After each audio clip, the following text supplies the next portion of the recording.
Views expressed in the following program are those of the speakers and the host, and do not necessarily reflect those of Yoakley Scott Corporation and Your Sports Network. Yeah, I've been closer to Jesus before, so can you help me out? Oh, can you help me out? Am I on my own? Am I on my own? But can you help me out? Am I on my own? Am I on my own? Or can you help me out? Can you help me out? I've been scared to look in my soul.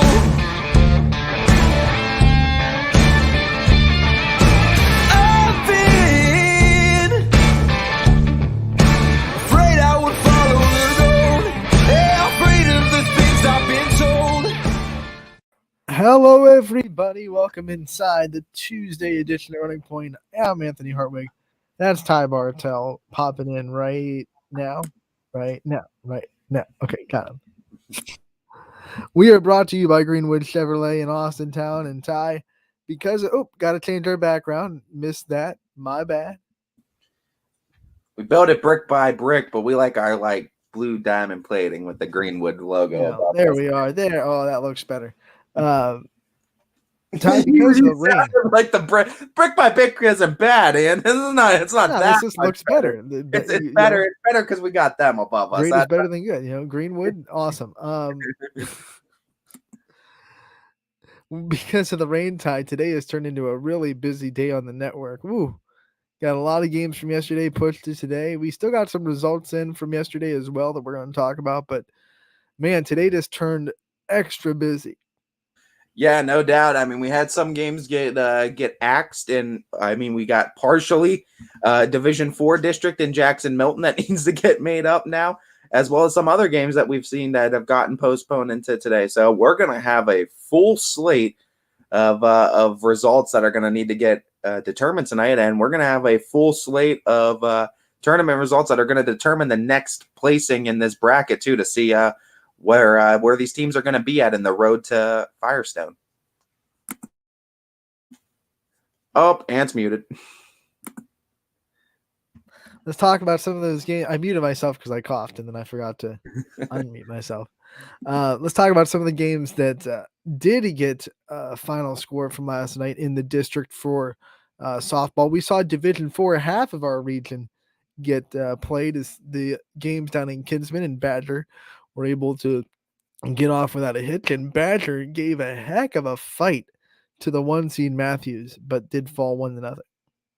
It was a great game too, and Badger had the momentum of home field behind them too. I mean, it's huge hosting in your district too, and they felt a need to defend home field, and they came up just short. But boy, oh boy, what a great effort that Badger showed against a state champion in Matthews too. So I mean, this is a great softball team.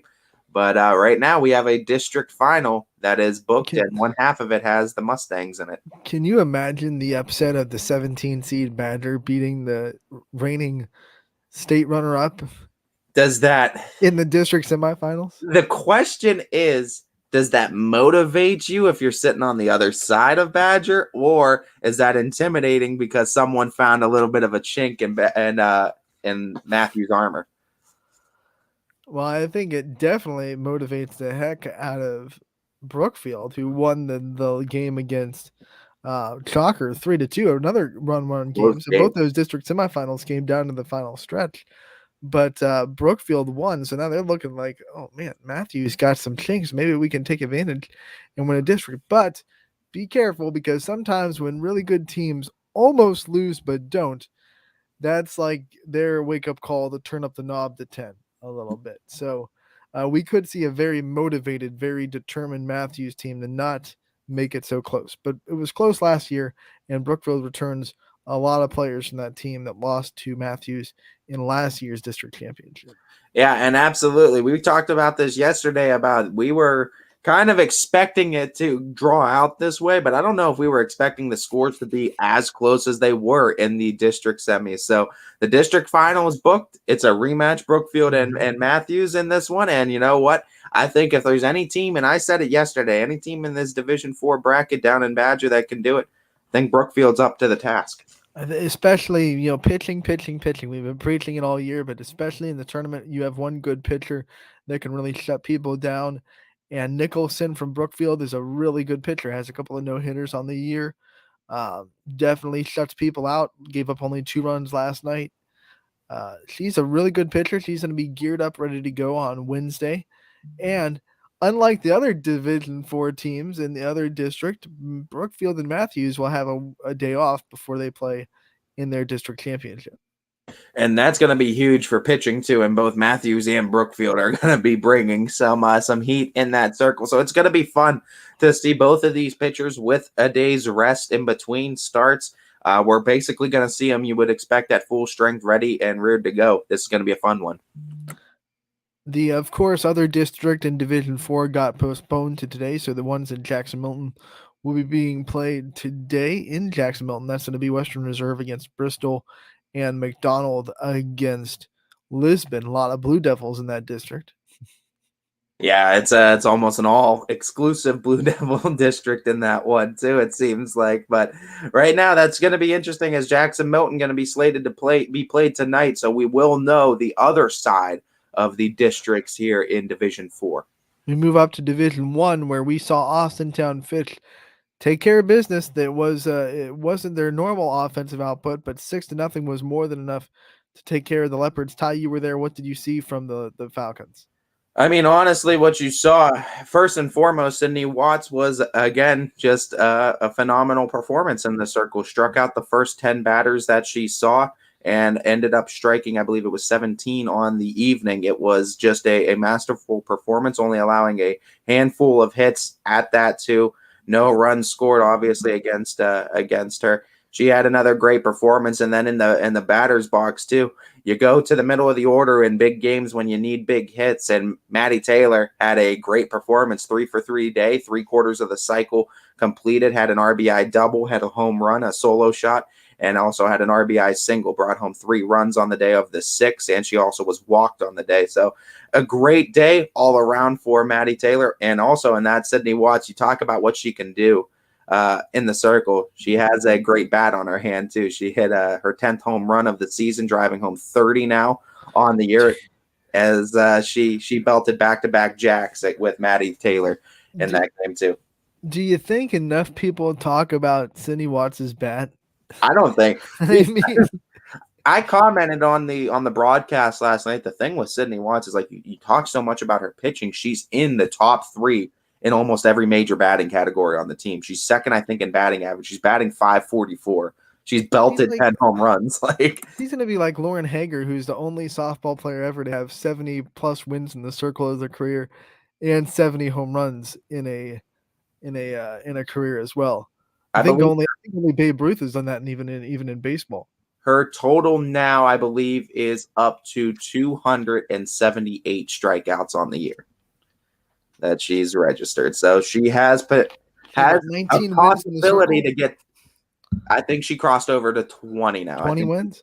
20. So you think about, like, if they make a deep run this year and they keep making deep runs, you could easily see her get 70 wins in her career. She might top over 300 strikeouts. I think you might see her easily top over 1,000 strikeouts in her career too, which is those are 70 home runs will be a stretch, but who knows? One really good year where you're just mashing the crap out of the ball. I mean, you hit double digits in your freshman year. You know she's going to continue to get stronger. Senior, junior year, she might be belting in the dozens, in the 12, 15 range. You never know. Never know at all. So they got the win 6-0 over Louisville. Louisville did get some hits. I think Maddie Benson had a single. I think Kenzie Denzer had a couple of hits.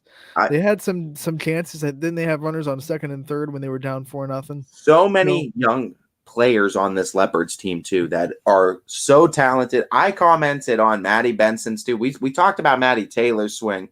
Maddie Benson might have the prettiest swing I've ever seen in the sport of softball from that left-handed swinging. from the left-handed batter's box, left-handed swinging. I mean, it is so clean. It is so it's a perfect motion too that she brings to it. It's why she's belted 12 home runs on the season. She's You could got see that it.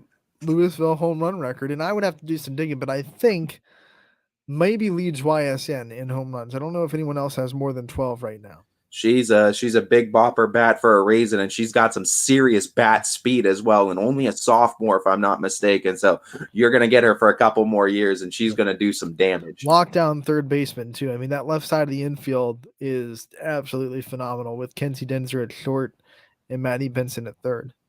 Flip it. I think they had it flipped the other. I think it flipped. Okay, yeah, when I did their game, third, Benson was at short, but yeah, they're that's interchangeable. But when I did their game at Ursuline, it was the other way with Kenzie. yeah, they had it flipped last night, which they probably are interchangeable on that left side of the infield. But no, they lock it down. They do a phenomenal job over there defensively too. Ooh. It's a Louisville team that, remember, won a state championship in 2019. So they're trying to get back to that level of greatness, and they have a lot of young talent to do it. And they have a new coaching staff and Coach Miller taking over that program that has instilled a lot of confidence, and we'll see what they have going forward.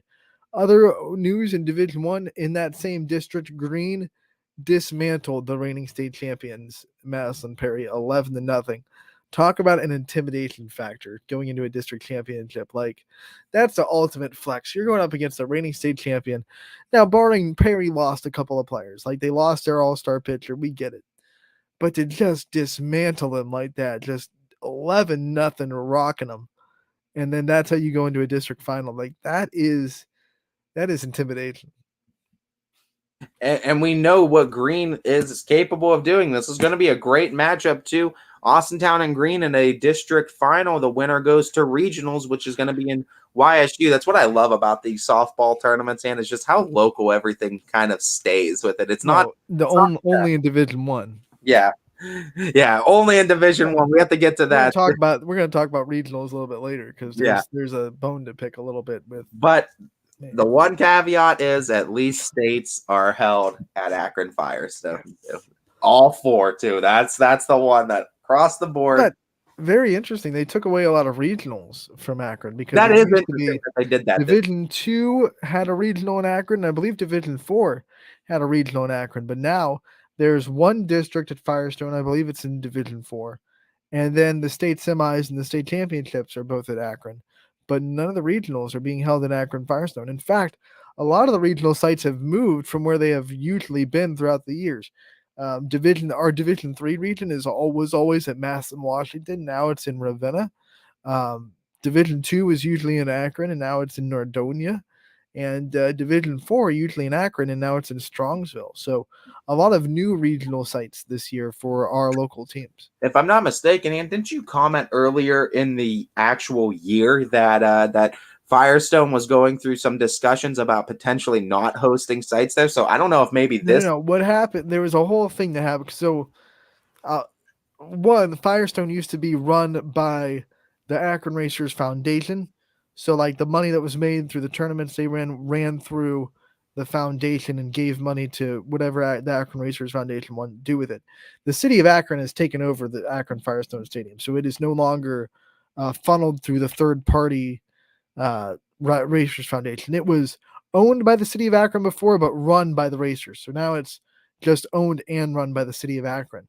So that was a big dispute back in when we started the show back in August when it happened. You know, the Racers Foundation made some very interesting Facebook posts that sounded like they were going to fight it, and I don't really know if anything came of it. But then there was discussions in the off-season meetings that they wanted to turf Firestone Stadium for the state games, and I think 95% of the coaches in the state said to that.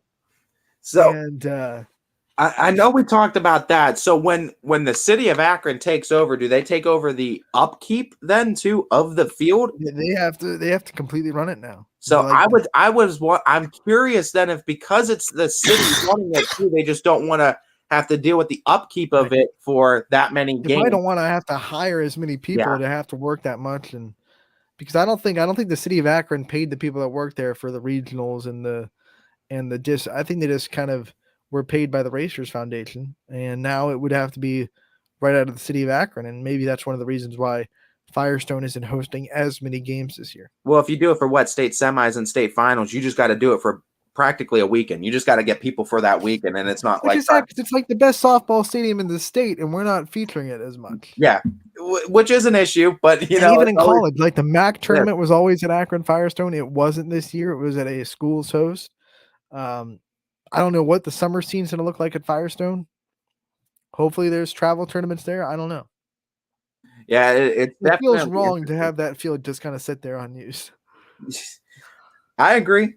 I mean, when you have it, you got to use it too. And thankfully, we do have a field that we try to put to good use too in the Ysn family over at Bobstein Park. And I mean, they do a great job over there. They're going to have a lot of money and bring a professional softball team back to Akron. That'd be nice. That'd be awesome. Forget it. I'm making our own. If I have that kind of money, I'm just building my own stadium in Youngstown. I was gonna say, I was like, if I have that kind of money, we're gonna move Firestone. And move Firestone into Youngstown. Just pick it up and like that episode of SpongeBob. Why don't we just take Bikini Bottom and move it somewhere else? Oh my gosh. We do have a couple of guests. One that's going to be live for you today, Conor Edelman from Louisville Baseball. That's 12:15. Yep, that's due to be appearing here today, as well as I believe we said Paige Ogden. We're going to be Paige Ogden's going to be featured today. Her interview is on ysnlive.com, but we're going to feature it on today's show as well. Great interview with a very good senior in Ursuline, heading to Mount Vernon to continue her softball career, but she's not done in high school quite yet. I mean, she's got a power bat that could swing for days, and I mean, she can absolutely drive a ball. She's got a stretch this year where she hit 5 home runs in 2 days. It's monstrous. We got 3 of those home runs came in one game. That, I mean, whenever you put up 3 home run games, hitting tanks like that, right? 3 state records 4. So we have Conor Edelman, who is going to be joining us from the green room. You just previewed him, and he popped in right on time. Conor, thank you so much for taking the time to join us today. No problem. Thanks for having me. Conor, what I always like to kind of just start off with season experiences because of the rocky, shaky last couple that we've had too. It's just nice to see sports seasons get kind of back to normality. What's this experience been like for you from your perspective this year? Yeah, I think every season now it means a little bit more because of our seasons getting canceled.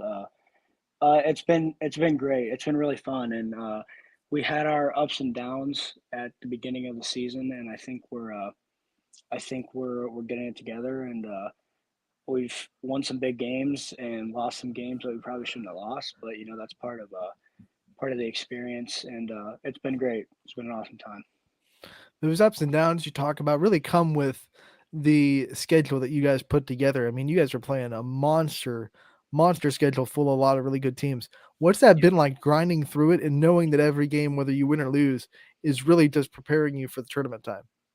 Yeah, I think that is the reason we play the schedule we do, and that we don't get discouraged by that when you play a really good team. Obviously, and we win a big game, it boosts our confidence, and when we play a really good team tough, we don't get discouraged, and we have it in the back of our minds. We know it's preparing us for the playoffs. So, what's some of the biggest things you'd say you've learned in this season too, and we could even stretch it over the course of your Louisville career? Well, I think going off what I just said, it's kind of playing the schedule that we do. It really is. It's important to stay the course and not, especially in the game of baseball. It's especially important not to get down on yourself, not to get down on the team, and no matter. I mean, you're gonna have bad days. You're gonna have good days in baseball, but it's important to not get too high and not get too low. What are some things that you personally do to kind of stay mentally even and not get too high or too low for yourself?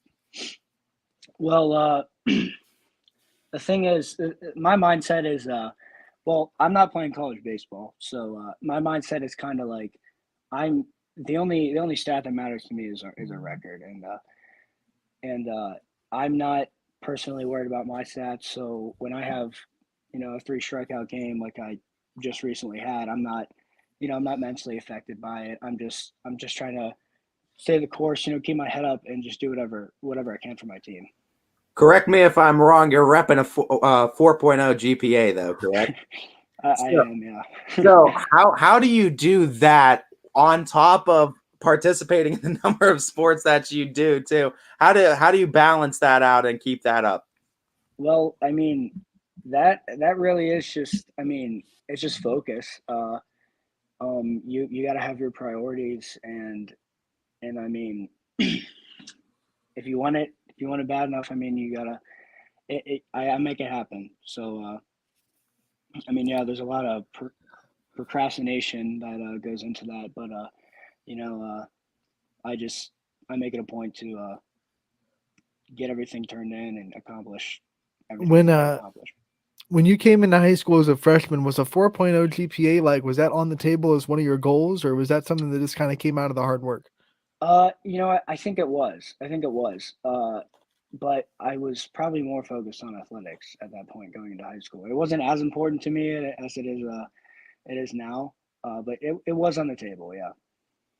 I also know earlier this season, and I know it's a baseball interview, but you brought up you're not playing college baseball, but I do know you are going to be playing a college athletics too and football too. Why don't you break to anyone who doesn't know what school that you are going to? I know you broke it earlier this year, but what school you're going to and who you're going to be representing this fall? Yeah, I'm gonna be playing football at Mount Union University. And when you look at that, what kind of led into that decision, and what was it about Mountain Union that kind of sold you on that college? Yeah, well, I've always wanted to go to the highest level I could and play football, and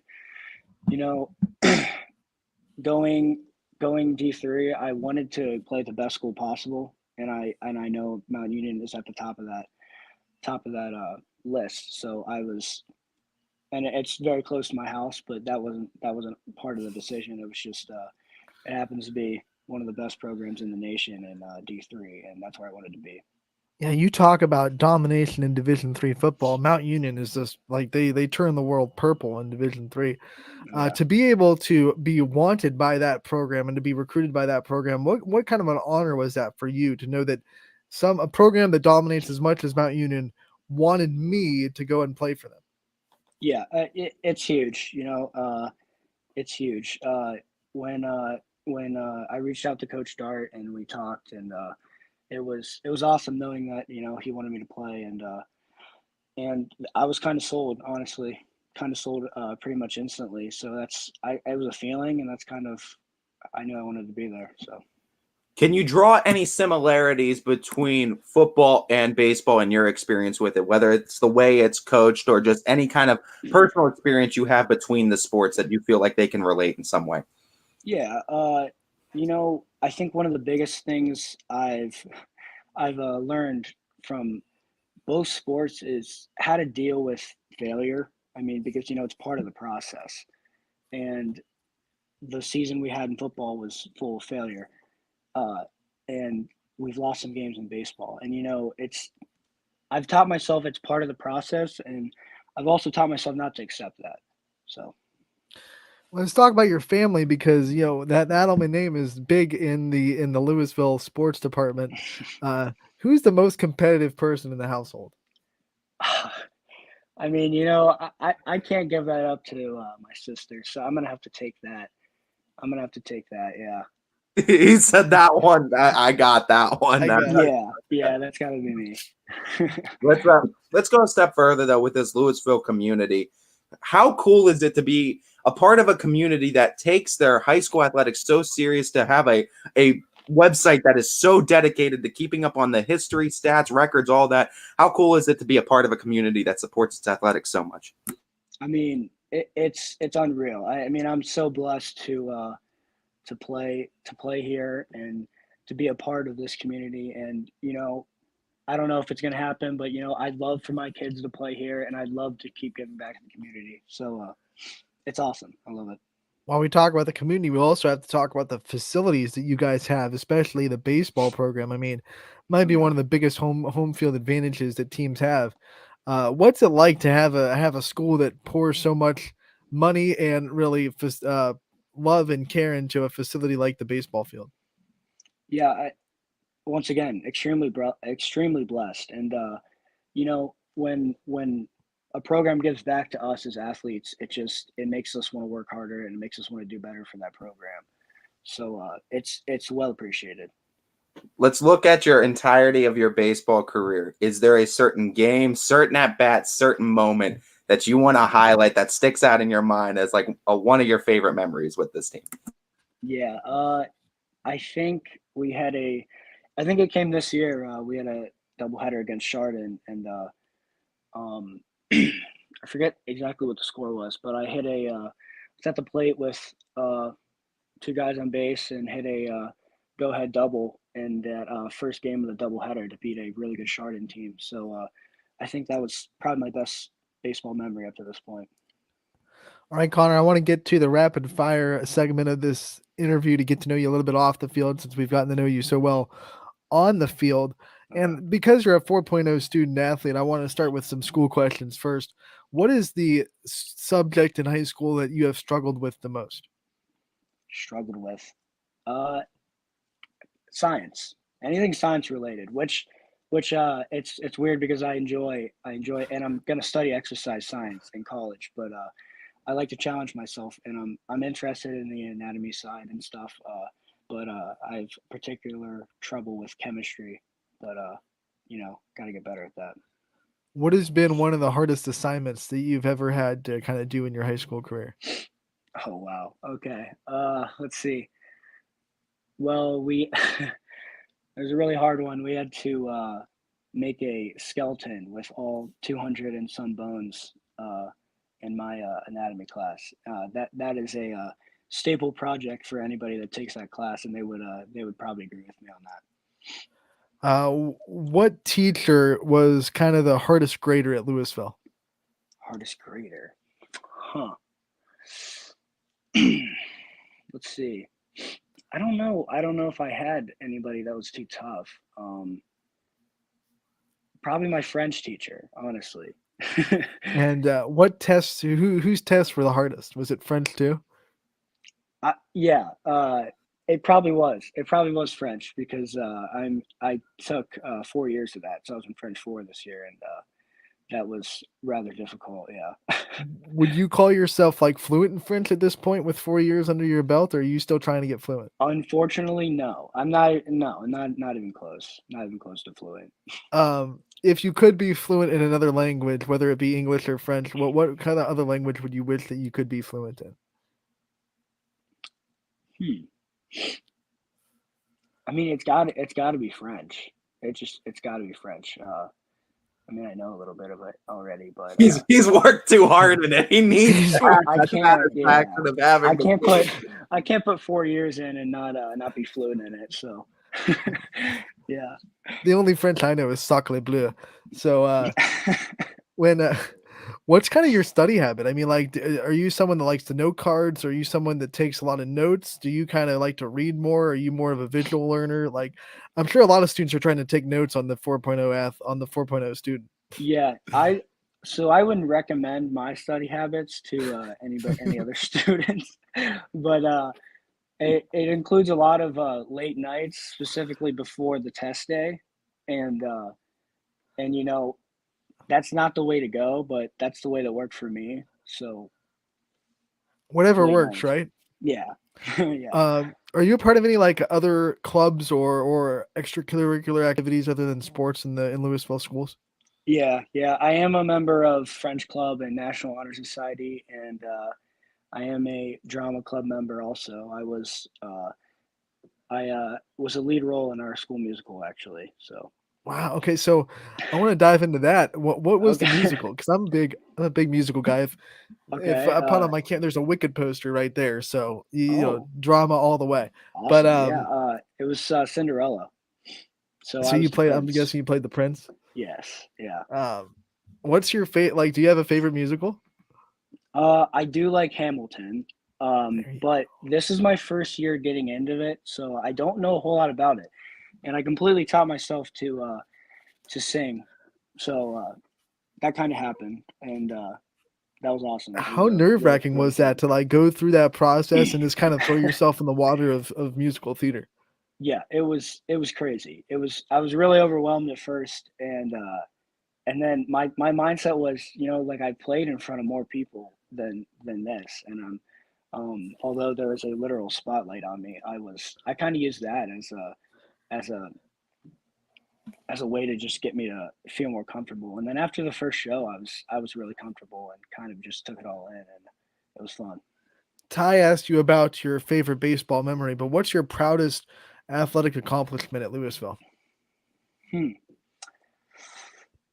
That's a great question. I think probably all Ohio. Yeah, it's probably when I saw myself on that Ohio list for football, that was cool. What teammate on the baseball team is the goofiest and can always make you laugh? Well, probably Caleb Harsh. He's a junior.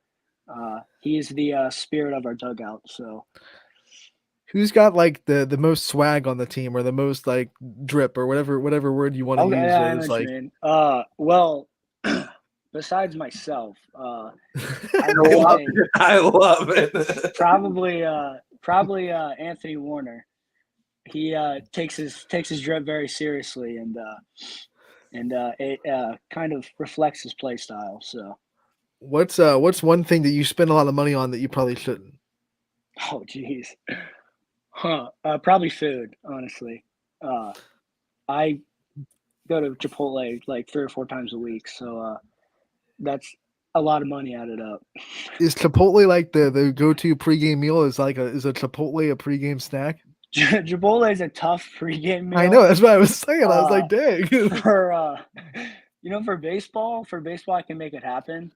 Uh, but not for pregame. But it is a huge part of my diet. So, Is it more of a post game? Like we just got a big win. I'm gonna go oh celebrate at yeah, Chipotle. oh yeah, we've done that. We've done that a few times this year. So, Who's the teammate that you text the most?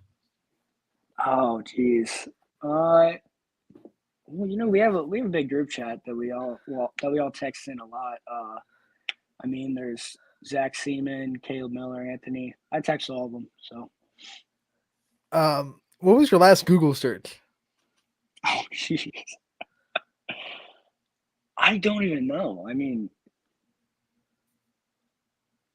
He's gonna I look. couldn't I tell love you. it. I couldn't tell you. No, I don't know. um, Not off the top of my head, at least. are you a movie person or a book person? Well, I'm both. I do read, and I do love movies. That's a really tough question. I'm a big Hunger Games fan. Books or Book the movies? wise, it's got both, Okay. but the movies for sure. Or oh, sorry, no, books for sure. The books are way better, but I'm a big Marvel guy too, so I like those movies. All right. Last one before we let you go. If you could afford any car, what car would you want to buy? Wow. Probably just a really nice pickup truck, like a blacked out, like Hmm. Chevy, just souped up pickup truck. All right. I want to give you the time to thank your support system, the people that are always there for you, and the people that you wouldn't be where you are on For this sure. journey without. Yeah, for sure. Obviously, my friends and teammates. I mean, just the memories I've made. Them always being there for me. That's huge. And most of all, probably my family, specifically my mom. Um, Obviously, would not be here without her, but she's amazing. She does so much for me, and I wouldn't even be close to where I am today without her. So, All right, Connor, thank you so much for taking the time to join us today. We loved having you on, and we look forward to having you on again real soon. all right, thank you. Conor Edelman from Louisville baseball and football joining us. He's going to be a Purple Raider on the football field. And, he does a lot in the baseball field, does a lot in the classroom, does a lot on the stage. Mr. Do Everything for Louisville.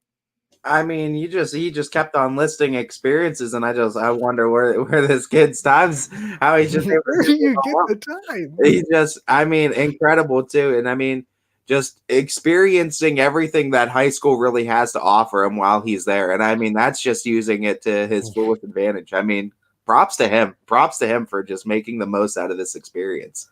Some people thrive off of staying busy, right? So some people like just needs like a lot of things to do, and they're good multitaskers, and they can be able to just balance a lot of stuff. Some people aren't, but some people are, and Connor definitely someone that is always going to have something to do, whether it be the drama club or the football team or the baseball team or schoolwork or anatomy or college classes, whatever. I very highly doubt he's ever going to have much time in his life when he doesn't have something to do. Yeah, absolutely. Absolutely. I mean, he finds ways to keep busy, and he's found ways to get experience in pretty much everything. And I love the try new things mentality. He's also proof that not every, you can't, there's more than one way to study and be a good student. And, if someone comes up and tells you, you have to take notes, you have to make note cards, you have to do it this way, or you're not going to be successful. Don't listen to that. Like, no, like some people, everyone learns differently, right? So some people just thrive on different ways of getting stuff done. And he obviously gets stuff done. He's got a 4.0 GPA. So I think it's just kind of proof that if you're out there, you're doing the high school thing, you're struggling, and a teacher or a guidance counselor or whatever is trying to tell you that you have to do it this way, you have to study this way. I remember going through 8th grade, and there was like a whole class just about study habits, and like you had to pass study habits. I was like, everyone has different study habits. Why are you trying to tell us this is the only way to do stuff? And there's more than one way, obviously. So he might think that it's not a good advice to study like he does, but maybe there's someone out there that thrives on his study habits, and maybe that'll work for them. If it works, do it, right? Yeah, absolutely. Absolutely. And I mean, if he's able to make it work, he's able to make it work. That's what I say. It doesn't your study habits and the way you do things isn't universal across all platforms. I mean, at the end of the day, if it works, right? Some people get their best work done at 2 a.m. He's a night owl, right? He's a night owl. Hey, and all that time that he's putting off the studying, he's out there performing plays, performing on the football field, hitting dingers. Like, I mean, he's doing everything that he can. Tanks. Yeah, I'm sorry. The new. Thank you, Wyndham. Thank you, Wyndham. We use tanks now. We're speaking of someone that hits tanks. Don't forget, we're going to be airing a interview done with Paige Ogden that Anthony Hartwig got a chance to do with the Ursuline tank hitter herself, able to hit those 5 home runs you mentioned in a 2-day stretch, 3 in a game at one point. Unbelievable. Let's take a break, and then when we come back, we'll pop that interview on, and then we'll talk about the district results, the districts that we still have to play, the sectional games that still have to be played for baseball today, and much more. All that coming up on Running Point, brought to you by Greenwood Chevrolet in Austintown. Why choose local? Because you live here, work here, learn here, relax here, and celebrate here. 21 WFMJ is our family's only locally owned TV station, and our focus is local. Other TV stations don't have that same focus, as their owners are somewhere else. But 21 WFMJ is rooted in the Valley. Local people making decisions that affect your life, right here where you live. When looking for home design inspiration, don't just be inspired, be Baird inspired. Whether new or remodeling, Baird Brothers has the latest trends like shiplap to refresh your home. Go from inspiration to installation with our wide selection of in-stock American hardwoods. From the rustic charm of antique oak to the warmth of traditional cherry, Baird Brothers has what you need to make your home inspiring. Baird Brothers, our family's heritage, your family's home. Hi, I'm Colin Chupa. And I'm Kelsey Clem from K-Squared Marketing. Our boutique marketing firm specializes in media planning and buying, public relations, event marketing strategies, and strategic sponsorships. We can integrate our services with your existing game plan, or we can be your entire marketing team. Your goals, our game plan. Let's win together. Call K-Squared Marketing at 330-623-2323. 2730 or visit ksquared.marketing to learn more. Change. This one word can make you break out in a cold sweat. But with change comes wisdom, experience, and understanding. At Myers Family Insurance, we can help make changes in Medicare, insurance, and retirement a positive experience for you and your family. We've gone through changes, like our new office and new faces to help our family of clients too. For all your Medicare needs, call Myers Family Insurance. Check us out online at myersfamilyins.com or find us on Facebook. Welcome back to Running Point on ysnlive.com, brought to you by Greenwood Chevrolet in Austin Town. Anthony Hartwig alongside Mr. Ty Bartell as we continue this Tuesday episode. And Ty, we are going to feature is the word I'm looking for. We're going to feature an interview by Paige Ogden from Ursuline, one of their senior leaders and someone who can really match the ball. Like we said earlier, she has a stretch this season of 5 home runs in 2 days, 3 of them coming in one game. And plus, she's pretty good in the circle with an ERA under 2. So Ursuline's on a hot winning streak right now, and they're going into district tonight. So without further ado, let's hear from Paige Ogden, their pitcher, before their district game tonight. Anthony Hartwig here with an Ursuline softball player profile. I am joined by Paige Ogden. Paige, thank you so much for taking the time to join us today. Thank you for having me. You know, we've talked to a couple of your teammates this year about how hungry this program is after the way last season ended. And from your perspective, how driven is this program to get back to where they were last year? We're definitely very driven, and we've become very competitive for every game we've played. We've only lost a few games. I believe it's 3. And I feel like that definitely came from last year and our loss. Do you think this season there's a little bit more mental focus on the team and a little bit more like let's just go and take care of every game, one game at a time? Yes, Coach Christina definitely focuses more on the mental aspect than we maybe necessarily did last year. We do a lot of before practice thinking, writing our goals and what we've accomplished so far and what we look to accomplish. What were some of those team goals that you guys set as a program before the season even started? Definitely beat Mooney is always the number one. And then we also had build team chemistry to get closer to the girls, which will definitely help our winning status and how we perform on the field, and then winning states. It's a good mix of, older, generation players like yourself, but also young players coming into this program, making an immediate impact. What's it been like to gel the young and the old and being able to see all these personalities kind of mixed together? And like you said, build this team chemistry up as good as it's been. It's definitely helped a lot. We do a lot of team bonding. Like we went bowling at the beginning of the year, and the Wellington trip that we went on and we stayed overnight, that really helped. And I feel like we really mesh together well, and we know each other's strengths and weaknesses and how to make each other better and complement each other very well.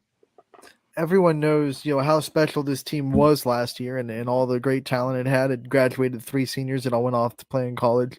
But every softball team's a little bit different. So what makes this team this year unique?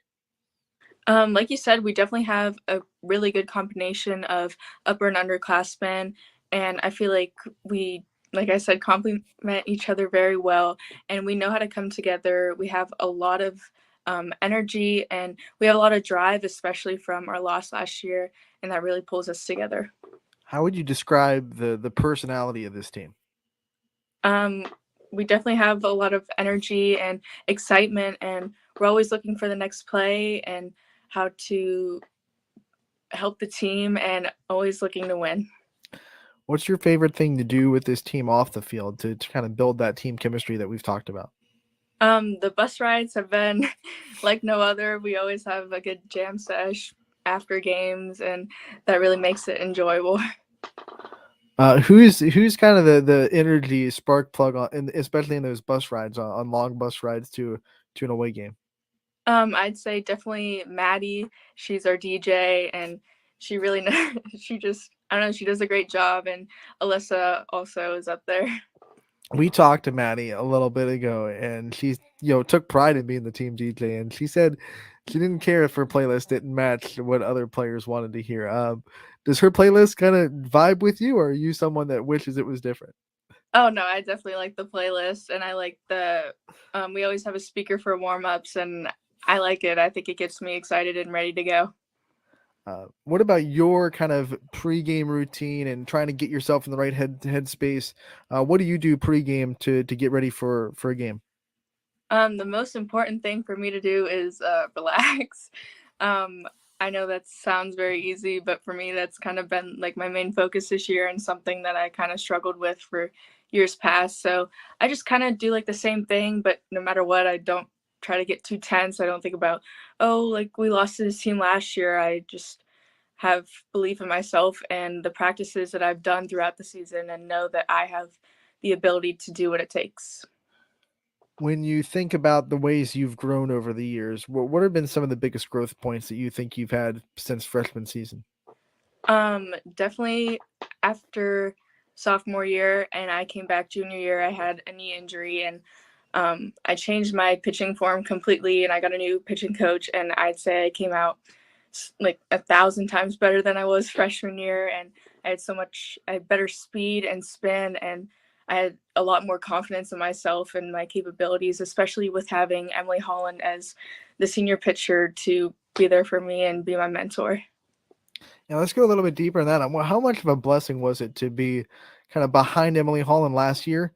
And then how much did she teach you about being a leader that you've taken into this year as a senior now? She's definitely shown me both aspects of being a player on the field and off the field. She was a fantastic teammate. I couldn't have asked for anything else. She was very kind to me and welcoming, and she really just had me under her wing. And I felt like whenever I was struggling on the mound or mentally I was just not in the right headspace, she would always call timeout and say something funny to get me to relax and ease my headspace. What leadership qualities do you think you bring to the table as far as how you lead? I'm definitely a competitive person, and I like to lead by example. And based on how I play, I feel like that leads the team to where we are now. Earlier this year, you made the announcement about, you'll be playing in the next level. I don't want to take that away from you. So if people don't know, tell people where you'll be playing next year. I'm going to Mount Vernon Nazarene University. It's in Columbus to further my softball career, and I'm going to major in social networking engineering. What made that decision kind of easy for you, and what led to you deciding Mount Vernon? I was able to practice with the team, and I really love their drive and how they practice. They really pushed each other, and I love the coaches from the start.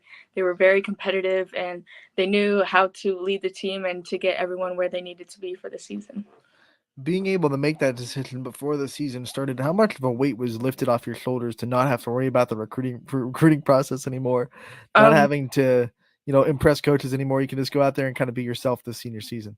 Oh yeah, that definitely helped. I was kind of getting a little bit stressed about it as I kept putting off my decision or waiting out, but it made it so much easier knowing that I knew where I was going to go and knew that I fit in there well. What is some advice that you give to players that are now coming up into this program, even if they're pre-high school, they're middle schoolers, they're working to be an Ursuline Irish in the future? What advice would you give them? I would say to definitely have confidence in yourself. You put in all this work, even from when you were young and you don't even remember playing. You put in work all those years, and it doesn't boil down to just one moment. It's that whole season, and you have so many moments to make a change and to be who you are. What's it like seeing such strong community support for Ursuline, especially the softball program? I mean, I know they love you down there, and we see it every time we post an Ursuline story, the love it gets. What's it like to get the support of the community? It's definitely amazing. Even in our loss last year, the stands were full, and the energy that we get is just fantastic, and we really feed off of that in the dugout and on the field. You get support from the community, but you guys as athletes at Ursuline get to support the community back with community outreach and in service. From your perspective, what's it like to be able to do that, and how much does it kind of impact your ability to lead the team? I think it's really great. I love that Coach Dugan is helping us get into the community and give back, like you said, what we were given. And we help give food out at Zion Lutheran Church. And I feel like that really just lets us know the community that supports us and we're supporting them back. Have there been any big impactful moments during your community outreach throughout your career that have really kind of stuck with you? Like I just said, the Zion, there is a woman there that's named Pam, and she's the sweetest person ever. And she just inspires me so much to be like her in my future. When you think about some of the things that you want to accomplish in your future, obviously you already talked about your major, but do you have like a dream job that you're hoping that major will lead to?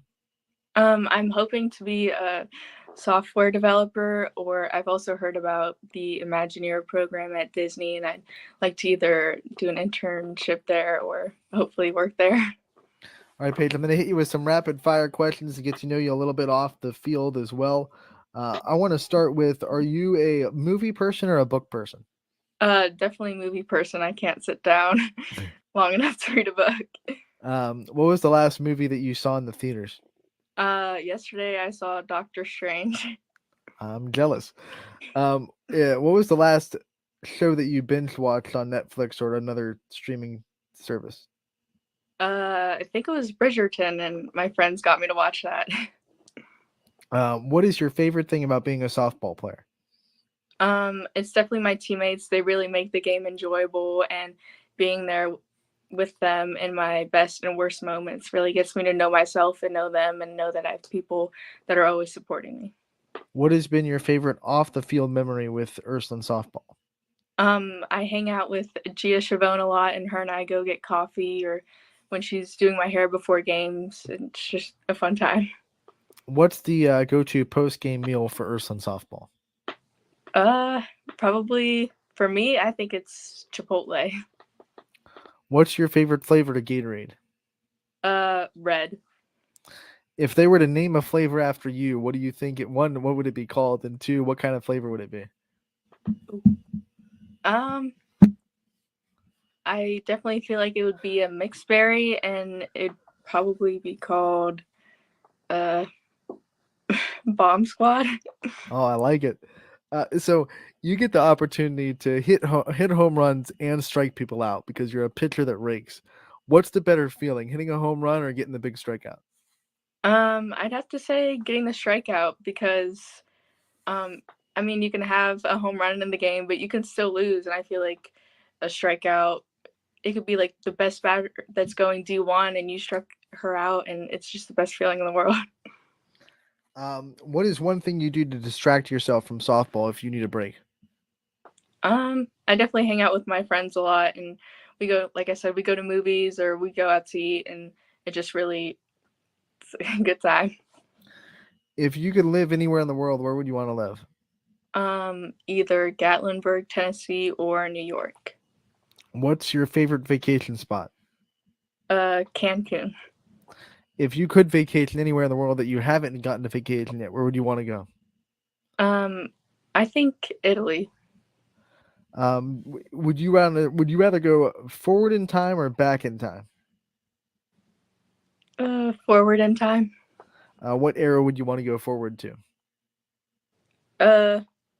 Probably when there's flying cars. Who is your favorite professional athlete? I definitely have to go with Jenny Finch as a pitcher, and she also hit too, and I feel like that's like an inspiration to everyone, that sometimes it's a stereotype that pitchers can also hit, and I feel like we can, and we can play any position even when we're not pitching. What's your favorite motivational quote? Everything happens for a reason, because like Jenny Finch said, there's like a lot of failure in the game of softball. There, you can go for your batting average could be 300, and that's only going 3 for 10. So 7 out of 10 times you're failing, and I feel like, you know, you just got to know, oh, well, that happened for a reason. Like, that was my first at bat against that pitcher, and maybe I struck out on a good changeup, so I can tell my teammates that she has a good changeup. What is one thing you know now that you wish you knew sooner? I wish I knew that I'd be happy with my spot as a senior and happy where I'm going with my life in college. What mythical animal do you wish existed? Probably a narwhal. What is your favorite restaurant? I think BJ's. What's the order that you always get at BJ's? I get the baked ziti. What's your guilty pleasure dessert? I think cookies. What's your favorite kind of cookie? I go basic with the chocolate chip. It's a standard. Soft or hard? Because some people like hard cookies, and I think they're weird. Yeah, I like the chewy cookies. There you go. Perfect. What is one thing that you learned about yourself over the last 4 years at Ursuline? I learned that this has been like an incredible journey, and I learned that, I've gone through so many hard times, and I've always made it through them, and I'm really proud of myself for that. All right, last one. What are 3 words that you would use to describe yourself? Determined, hardworking, and resilient. All right, Paige, I want to give you the opportunity before we let you go to thank your support system, the people that are always there for you. I'd like to thank my parents. They got me into the game of softball, and they've led me through my decisions through life and got me to where I am now. I'd also like to thank my brother. He also played baseball, and he's an inspiration to me. And I'd like to thank my coaches and past teammates for always being there for me and supporting me and playing for me, because you never know how you impact a person. All right, Paige, thank you so much for taking the time to join us today. It was great to catch up with you. We wish you the best of luck the rest of the season, and we look forward to talking to you again real soon. That was Paige Ogden from Ursuline Softball, one of the senior leaders of that team, and someone, like I said in the interview, a pitcher who can rake, and she's dominant in the circle. She's dominant outside of the circle as well. Yeah, absolutely. I mean, she could do both, two-way player too, and I mean, doing it at a high level too against some really good competition this season. And yeah, Paige Ogden, definitely a superstar for Ursuline. She's announced she's going to Mount Vernon, and hey, we're excited to be able to see her have at least 4 more years of a softball career.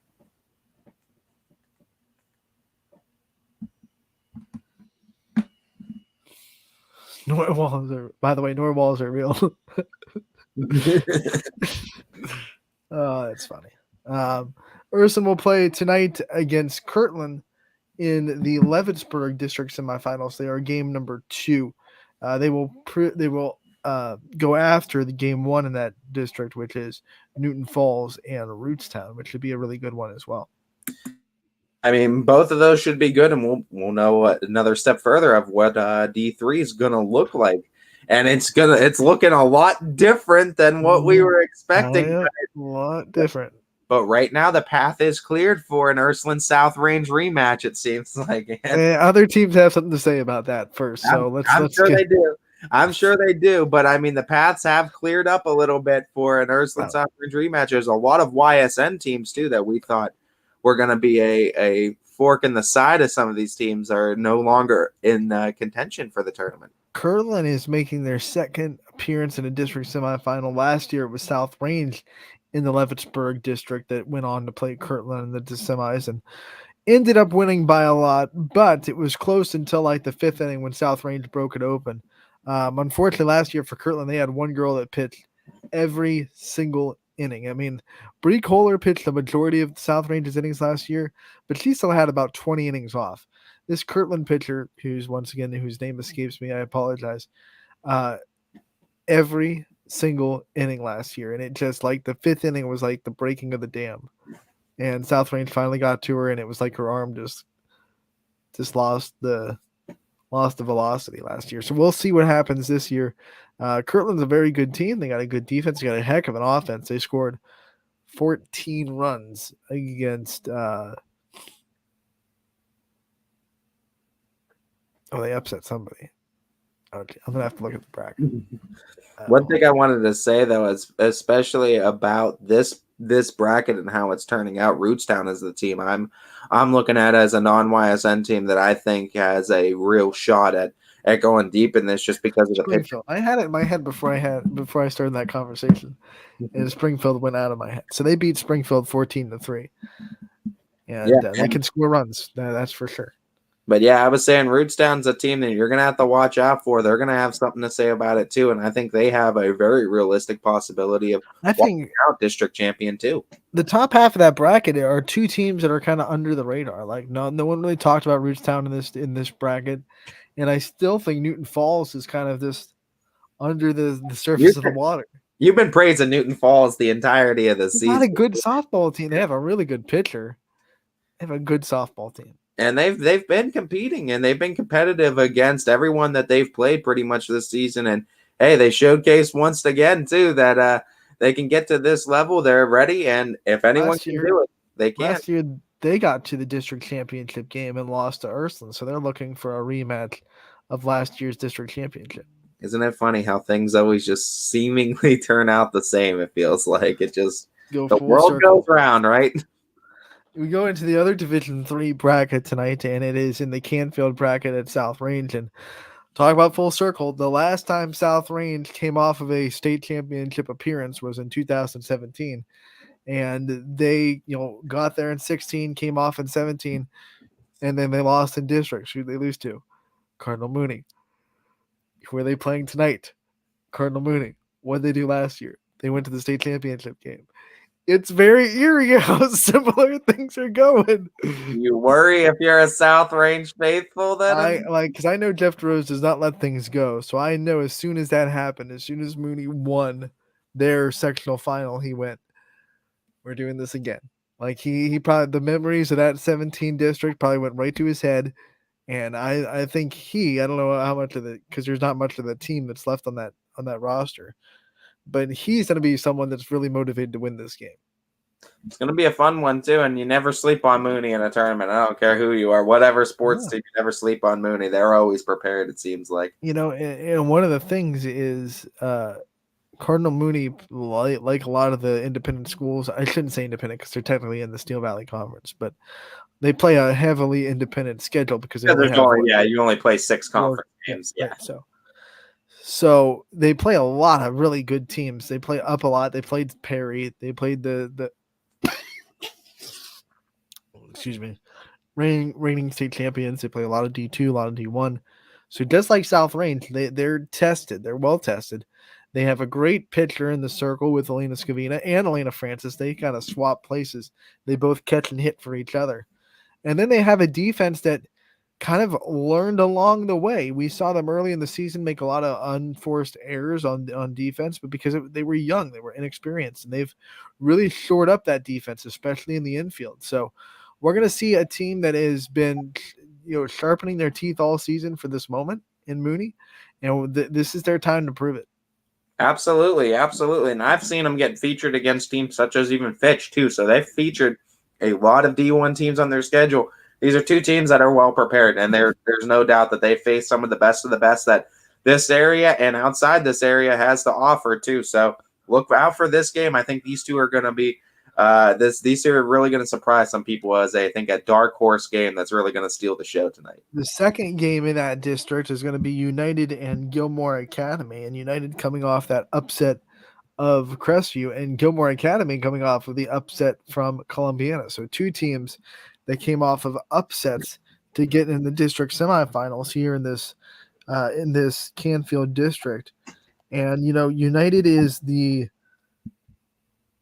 11 seed and Gilmore Academy is the 18 seed. So we're going to have a double-digit seed in the district championship game. That'll be great.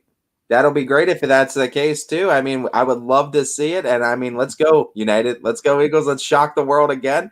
Let's get to the district championship, because if we get that, we're guaranteed. It just needs United is the only chip that needs to take care of business tonight. The other side of the bracket, it can be anybody. Right, because we're guaranteed at least one YSN team in there. So it could be either or, but United just got to take care of some business. Yeah, coming into tonight, Gilmore Academy was 4-5-1 coming into that game against Columbiana. So they had a losing record coming into the tournament, 4-5-1, and they beat Columbiana. And now here they are coming against United with a 500 record and a tie, which is something you don't normally see. Yeah, and this is going to They've only gotten 11 games in, and this is what we were saying when when the seedings were announced, we were saying how hard it is to judge teams who have struggled to get games in this season with the weather. And when you look at these teams too, you can't gauge them too. There's not enough of a sample size to really be able to gauge them. So are these teams fairly seeded? Maybe not. Maybe not in a lot of cases. So that's a thing you got to look at. And then you also look at their schedule. I mean, they have Perry from Perry, Ohio, not Maslin Perry. Mayfield. They have Mentor on their schedule. They've played Western Reserve Academy. They've played Crestwood. They've played Cleveland Heights. Like, they play a lot of really strong teams, especially out of that Cleveland area, because they're a team up near Cleveland in Gates Mills, Ohio. So they play a lot of those Cleveland teams that are Division I on their schedule, and they were still 4-5 coming into the bracket. And 3-5 really, because their fourth win was that game against Crestwood. Yeah, and when you get those kind of wins too against any kind of competition like that, it builds kind of respect. And I mean, no doubt, United has been there, done that, has faced some tough teams in the showcase that they could compete. Can you imagine going into a tournament with 3 wins on the season? I mean, honestly, you do it, but stranger things have happened, I feel like, though, and I really do. It's these teams too. With the weather that we've had, it's such an outlier season that. And then when the seedings were happening, Gilmore Academy hadn't had a win yet, so they were 0-5-1 when the seedings were voted on. Yep, they got a couple wins in the regular season before the tournament started, but when the seedings were voted on, no wins, 0-5-1. They were 18th. And it's crazy to me that's what this season is going to offer too. You might see. And I don't know what the other regions are looking like, and we should actually look into it. You could argue they were seeded as far as their schedule goes, because usually a winless team, they're straight to the bottom, right? They're getting seeded 24th, 25th, right? If you don't have a win. So people were like, okay, they're winless, but their schedule is good, so we're going to put them up at 18. So were they underseeded? I don't know. I mean, everyone knows what their schedule's like, but you look at a winless team, you're like, oh. I think their schedule got. I wonder what the other regions. What the other regions in Ohio are looking like as far as the seeding wise, what teams are at in their respective districts, and compared to this one, and also just kind of compared to what kind of weather those teams have faced in the other regions of Ohio compared to this one, because you might very realistically see a lower seed, especially in this region, make it all the way to a district, heck, even all the way to a regional, just because. Just to talk about Division 3, so the Canfield district is lined up with the Creston district, which is Norwayne. Tuslaw, who played South Range in the regional semifinals, they're the 1 seed. They're in the district semis, so they're rolling good. They'll play Doylestown Chippewa, the 12 seed. The 10 seed is left in that district with Black River, and the 5 seed is left with Norwayne. So. Any upsets of significance in that one that you see? 10 beating 13, that's not an upset. 12 beat 19, no. Teams that stayed away from Tuslaw. Like the highest seed in this bracket for them was 5. So 2, 3, and 4 all said, no, we're going to the other one. So it has to be the other one's probably like a little bit of a loaded bracket. That would be the Wellington district, who is lined up with LaBre's district. You have Apple Creek Waynedale as the 3 seed. You have they'll play Brookside, who's the 7th. In the other semifinal, you're going to have Salem Northwestern, who Ursuline beat last year in the regional semifinals. They are the 2 seed, and they will play Akron Manchester, the 8 seed. So, I mean, it's how it shakes out. So it seems like all the upsets are happening in these specific districts on this side of the state, I guess, too. Northeastern side of the regions, too. I mean, well, that was all districts in the northeastern region, too. We didn't go outside our regions. But, I mean, we also don't know the weather pattern that they've faced. Right. I'm just kind of curious. But, I mean, if that's what it's like in district, it's just this specific area. So maybe I wonder what those kind of districts have faced, though, weather-wise, too. That's an interesting question.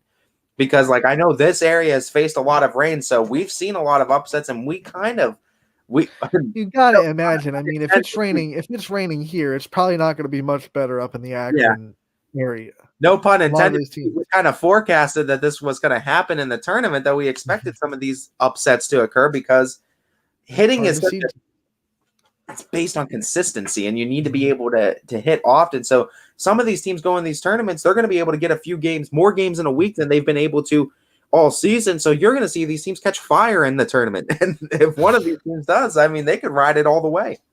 And you look at this region, by the way, it's going to be, the regional is going to be played in Ravenna.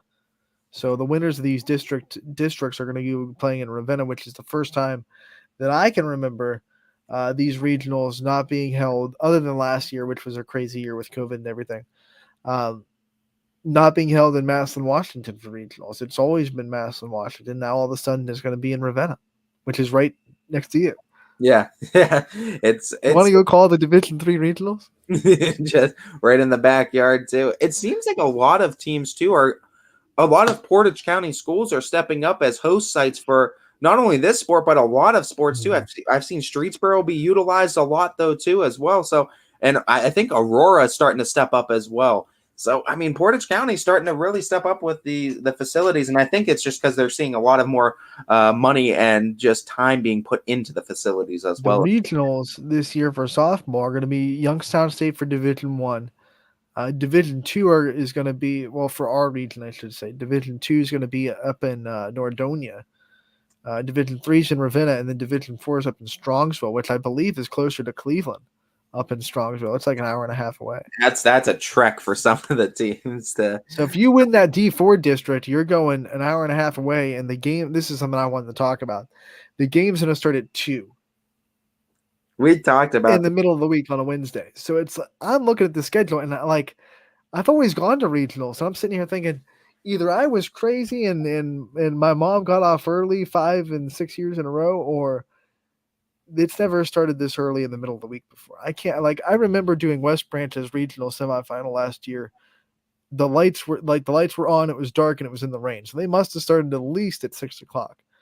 I get you can't do that everywhere because everywhere doesn't have lights, but I'm thinking like Youngstown, you have lights there, and you're still starting the games at 2 and 5. Like, let's do 5 and 7 so parents don't have to call off work to go watch their daughters play softball at 2 o'clock. Yeah, I mean, it's going to be beneficial to people. It's because, they're trying to fit 2 games in one day, and I get it. Most places you have to try to beat the sun, but I feel like even a 4 o'clock start, you should be able to get 2 games in. So I don't know why they're going like Division III in Ravenna. Their regionals are starting at 1 o'clock. Yeah, on a Wednesday. It's tough. It's just the start times for this season is tough too. And I was talking to you a little bit about it too before the show, and it's tough for parents too to make things that aren't 7 o'clock start times. And that's what we don't talk about it, I don't think, enough, but there's a convenience to having football, volleyball, boys and girls basketball starting at 7 too. And it's a lot easier to bring those crowds. And a lot of people are out of work by that time. They're able to, or they're just getting off of work and they're able to go catch the game. But a lot of these times too, even in the regular season, 5 o'clock start times, it's tough for these parents to make regular season games alone. Now you're pushing it even further back during a weekday. It's a tough situation. I get it, but this is it's unfair to the parents. If you have a streamlined job, you have to take off to go to a regional. There's no way you're going to get there at 1 o'clock and be like, hey, I'm going to work half a day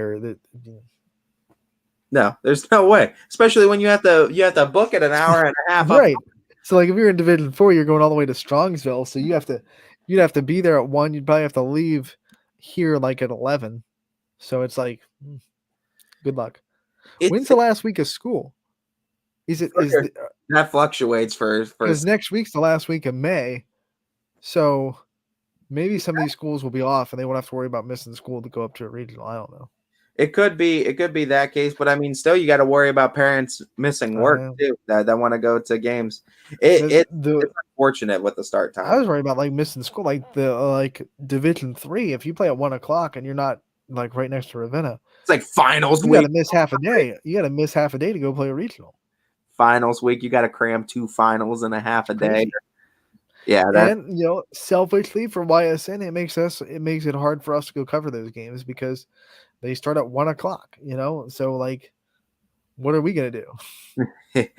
we're gonna get out there and we're gonna cover as much. We're gonna get out there and cover it. We're gonna get them, and you can find those, of course, always on ysnlive.com/live as well too for the full lineup. And we should have a lineup tonight too, and that we'll be getting to a little bit later. We're in talks with Michael Paige too of Garfield Baseball about potentially appearing on the show today. We're gonna wait to see if we can get confirmation on that. If not, look for him this week. But Garfield, of course, coming off as a surprise guest. Yeah. Garfield, of course, a big winner in last night's contest too, advancing to the next round. So congratulations, of course, to the G-Men as we continue to look forward to what they can do in this bracket. Waterloo got the win last night over Newton Falls to advance in the sectional tournament as well. Yep, and of course, Garfield, we said got it over Southeast. That's like almost all Portage County. That part. Right. So they're going to go to play Rootstown, the 7th seed. In the sectional final, but this is a big win for Garfield too, and we talked about him too. They got some pitchers. They definitely got some pitchers. That's for sure. Caden Spade, is electric on the mound. He showcased his talents real early on in the season too, and I mean Garfield baseball. We're getting acclimated and introduced to him this season as well. Their first season on the network, and They made a statement last night, too, with a big sectional semifinal win. And now they're on their way to the sectional final against Rootstown. Chance for a district semi-berth. A lot of games from last night got pushed to tonight. So our night is loaded up on games tonight as the sun is out and the weather has cleared up. Most of the fields have been having all day to dry. So as far as I know, every game is good and greenlit for tonight. And, of course, we always love hearing that, too, especially with the weather that we've been trying to battle through all season. And, of course, we were able to get some games in last night, and thankfully we were able to because, like you said a little bit earlier, and selfishly for us, it also helps us out not having that many games on the available to be on the network tonight or that we would have to try to get to. So having some of the games taken off the slate last night and being able to get at least the Austintown district completely done in D1. And I believe that's the only, we need Boardman too on the other side in the D1 district to finish their game with New Philadelphia, but that's the only D1 that we need to finish. And then we got half of the D4 district in, at least with Badger being able to finish out results. We brought up the Boardman game. They're up 1-0, and they're not even through the first inning yet, and they had to stop because of rain. What do you think Coach Moots is saying to his team coming into today? And on the flip side, how do you think New Philadelphia gets to handle this situation where all the momentum was going towards the Spartans, and then the rain came, and now they have to kind of reset and try to regain that momentum tonight? I mean, for New Philadelphia, it's you get to take a breath, right? Right. You get to go into the locker room. Advantage New Philly. Yeah, you go into a locker room, you go into the bus ride home and say, all right, take a breath. Like, this is exactly what could happen if we don't bring our A game. Luckily, we only had a half inning that got spotted. Not our way too before we get a chance to really get our mentals right and get back out on the field. Not many teams get that kind of opportunity. So I think New Philadelphia is definitely going to try to capitalize on that. But if you're at Boardman, take the momentum that you have and just say, let's ride with it. We got a 1-0 lead. Let's add to it. Let's keep them off the scoreboard and let's walk out of here victorious. Like, we're winning this ball game right now. We got to go in winner's mindset. Let's finish it. Let's get the job done. And look, they still have they've already scored a run in the top of the first. They're still batting in the top of the first, and they only have one out. So they'll start in that situation where they can still put their foot on the gas pedal and try to score a couple more runs before the end of that inning. You just got to come out too where it's like odd. And is it odder for the batters? Or is it a more awkward situation to go in this situation for a batter or a pitcher right now? Because I feel like it's the pitcher, and I feel like if that's the case, if you're Boardman, jump on it, grab some runs if you can. If you could pile on and hit another like 1 to 2 runs too, and get them on maybe not their best stuff early on in the game. Now all of a sudden advantage Boardman, right? Because if you go back into it and now you don't get a chance to settle in, you have to go right through your warm-ups if you're pitching for New Philadelphia, and you don't have your best stuff again to start. Maybe you score another 1 or 2 runs, and then what would have been only maybe 1 or 2 in the first last night is now 3-4 run lead for Boardman tonight. So, I mean, here's the situation. Boardman has 2 outs in the top of the first. It's a ball and a strike count on Matty Weimer with runners on first and third. That's so weird. So if you're Matty Weimer, what Coming if up with 1 strike? the whole day I'm in a 1-1 count. Right. I have a chance to bring home some more runs, continue this inning, and get us to next level. And if you're the pitcher, I mean, you got 1-1 count, but you're going in with runners on already. That's nerve-wracking for a pitcher. You're going on with runners at the corners in a stress situation. That's weird. Like, that's like coming in as a reliever almost in baseball. Like, hey, here's your situation. Go get 1 out.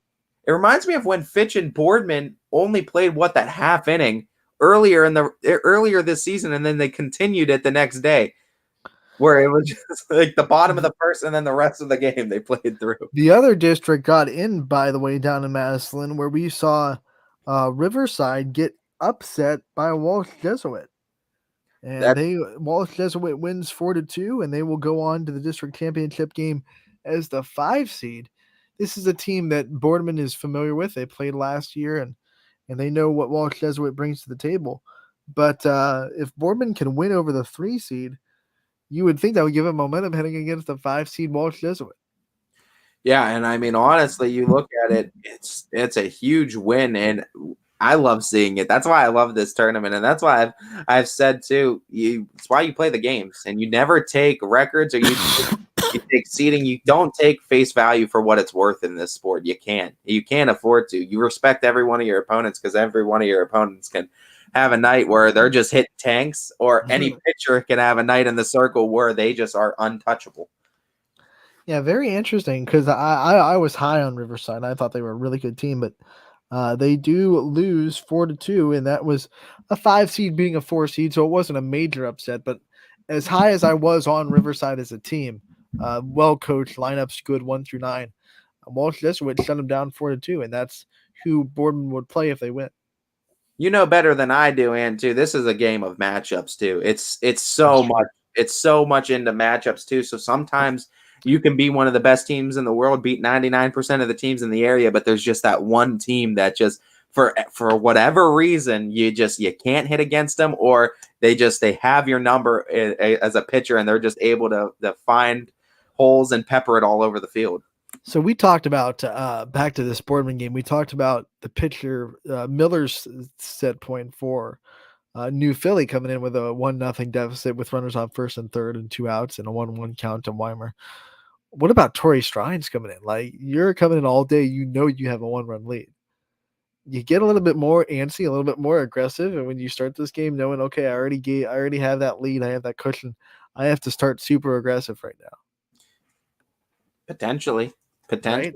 I mean, or you can throw them off and see if they're playing aggressive too, and then just try to dot those outside corners. And even if you're missing, if they're being hyper aggressive, they might be chasing off the outside or inside.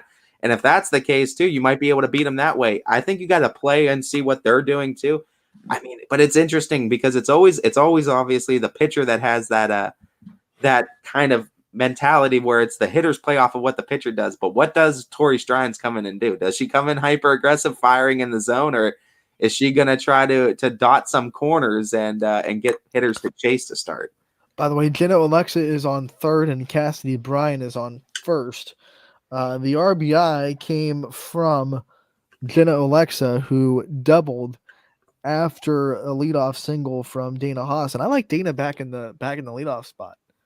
Like it's been Torrey Strines leadoff for most of the season for Boardman. But remember last year, all throughout the season, Dana was starting to be in the leadoff spot. She's starting to get her back in the second half of the season, and I think Fred Moots is really smart to pop her back in the top of the lineup, because when she's right, she is hard to get out, and putting her speed on the base pass is important for Boardman's offense. What I love is there's so many different plays you can do in softball. So Jenna Alexa might mess around and steal home too. Like, who knows? Who knows? Like, they open that. Oh my! Can you imagine they come into a continued game? Like, let's see if this defense is on their toes, and let's do a squeeze play. Yeah, Fred Moots has had a whole day to talk with his team about, here's the situation. What do we want to do with it? Like, 1-1 count. What if it is too? Oh, that would be so great. first pitch of the That'd be so game. awesome. Suicide squeeze, another run home, 2-0.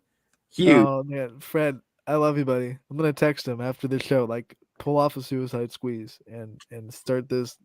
That's a perfect way to get momentum right back. You're over here getting New Philadelphia if they're listening. Yeah, they're listening. They're already. Oh God, they might do that. Oh God, I'll be getting them in their mind. Oh yeah. But no, this should be a good game. It's all in Boardman's advantage, I think, as far as hitting in this one. You could play to the pitcher coming in a crazy situation, and if you're Torrey Strine's, like, yeah, you have the lead, but you're pitching with a clean slate. At least it's bottom first. It's clean for you. How about this last minute scheduling last night? Because both teams won the game before their tournament game. West Branch played South Range at West Branch, and it was rain delayed. They waited it out, and South Range ended up winning 6-2. So West Branch trying to sharpen their teeth, maybe trying to get someone that has played Poland on their schedule so they can see how they stack up against a team that has played Poland pretty close both times. Interesting way to go into the tournament with a kind of schedule on the fly against the Raiders. I think this game is going to be helpful too, and I'm assuming you're talking about the softball realm. Yes, softball, yes. I believe it was softball I saw too. Yeah, I think this game is beneficial to West Branch. I really do. I think it's going to help them because now you go up against some real quality pitching that South Range presents, and you get your hitters tested. So maybe if your hitters had any kind of bugaboos about them too going into this polling game, they get it out, they get all that out, they get refocused. And hey, just having that game right before too, just that consistency. We talk about it for hitters, consistency in the games you play. It's going to be beneficial to both South Range and to West Branch for sure. I think also they were probably hoping for some momentum because, Friday night they got beat up in Marlington 10-0. So they're kind of like, we don't want to go into a tournament off of a 10-0 loss. So they were probably hoping that it would be at least a close game. And if fortune was in their favor, they could pull it out. That didn't happen. But West Branch was, I bet, hoping that they could just find some positive momentum into the tournament because you never want to go in off of a 10-0 loss to your rivals. No doubt, but sometimes 2 losses back to back right before a tournament can be enough motivation for anybody and say, do you really want to go 3 and out now, 3 losses in a row and then be done with the season? Or do you want to keep going with this? Because interesting that I know it's been against really good pitching with Marlington and South Range, but that's 2 games that they've scored a total of 2 runs. And this lineup, with what they've done all season, that is very rare to say, hey, in 2 games, you've scored 2 runs. And you hope they got it all out of them in these last 2 games. And I mean, that might be the case. Your audio cut out, bud. Oh, I don't know how that happened. There we go. I got to fix. I said sometimes you're hoping that's what you're kind of hoping, though, too, is that you get all those kind of bad at-bats and those bad swings out in these last 2 games. And, I mean, if you're West Branch, I can't imagine that you're keeping this lineup down for too long. It's going to be a challenge in store for Poland, no doubt. I think it's going to be a good game. It always is between these 2 schools. Yeah, now you're going up. I don't think you're going to shut out Poland, so you better come out and score. You're not. I don't think you're going to shut out this lineup. Poland's got very hard to. What? The Poland's got some bats. Where once they got some bats. They got some bats, especially 1 through 6. The bottom of the lineup sometimes struggles, but they're starting to put together a little bit. Meredith Trevis really starting to hit well. She's I think raised her batting average 100 points in the last 3 weeks of the season, so she's starting to figure it out down there in the bottom. But the top of that order with Brandt, McDonald, with Emily Denny leading things off, Connie Cougars right behind her. If Denny and Cougars get on with their speed, and you have to bring up, I believe usually it's Mary Brandt 3rd and then Abby Farber 4th. So you bring up Brandt with 2 on and nobody out. Oh, that's tough. And then you have Farber right behind her.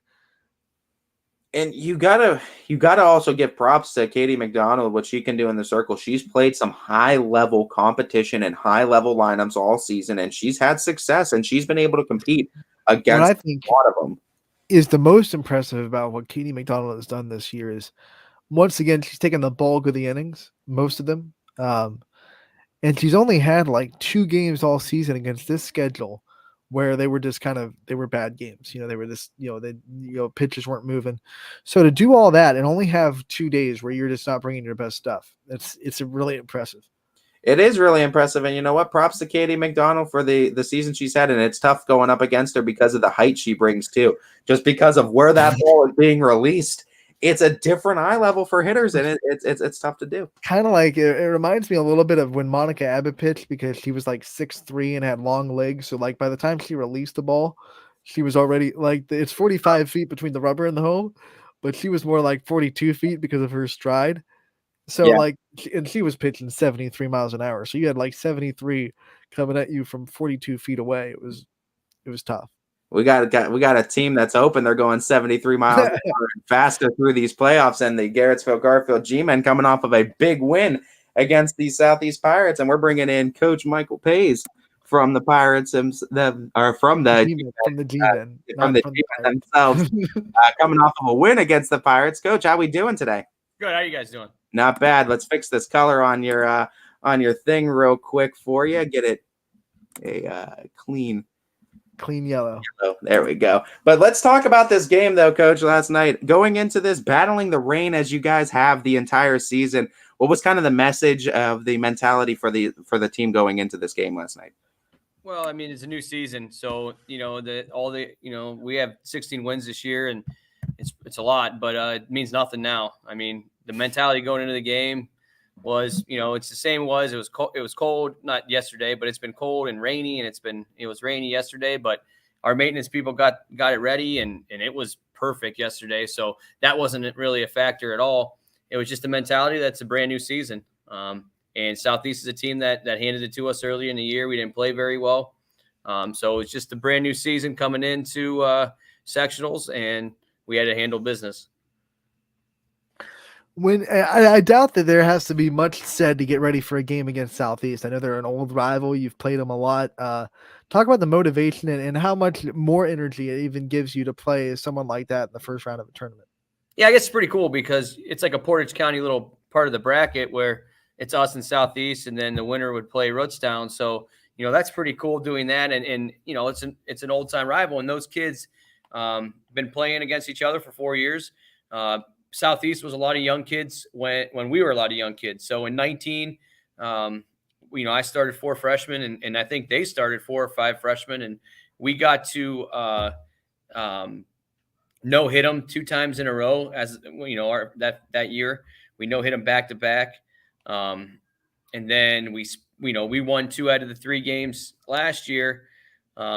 And then they beat us this year. So there's been wins on both sides, and the kids, and a lot of them play football, and a lot of our kids play football, so they're rivals on the field too. So it's just a cool atmosphere, and especially when we're in a new league now, and we're playing mostly new teams, to play a rival like that. For those that are in the Mahoning County and down in Columbiana County that don't know these Portage County teams as well, talk to us about the challenge that Rootstown's going to present you guys and what's going to be needed to be done on the field to get a victory against the Rovers. Well, they're always a really well-coached team, and they have a lot of good coaches over there, and they don't do a lot of things to beat themselves. Their pitchers throw strikes, they field behind them. And in the past, they've hit the ball very, very well. I don't know much about them this year. We didn't play them. We don't have that many common opponents.